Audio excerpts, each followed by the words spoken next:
هل اعتقدتم أننا انتهينا؟ عالمنا مليء بالمخلوقات التي تبدو وكأنها خرجت مباشرة من خيال الذكاء الاصطناعي. إليكم الجزء الثاني. 1.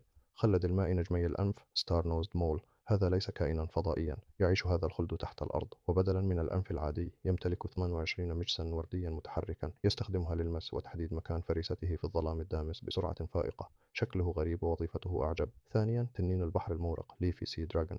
هل هو نبات بحري أم حيوان؟ بزعانفه التي تشبه أوراق الشجر المتمايلة يندمج بشكل مذهل مع الأعشاب البحرية. يبدو كقطعة فنية متحركة تسبح برشاقة في الماء. ثالثا، آي بعيونه الواسعة الثاقبة وأصابعه الطويلة والنحيلة، خاصة إصبعه الأوسط الذي يستخدمه للنقر على الأشجار وسحب اليرقات. يبدو هذا الحيوان الليلي وكأنه شخصية من فيلم خيالي. رابعا، سمكة الفقاعة بلوبفيش. اشتهرت بأنها أبشع حيوان في العالم، لكن هذا فقط خارج بيئتها في أعماق المحيط حيث الضغط هائل. يبدو شكلها طبيعيا، عندما تخرج إلى السطح تتحول إلى هذه الكتلة الهلامية الحزينة التي تبدو غير حقيقية.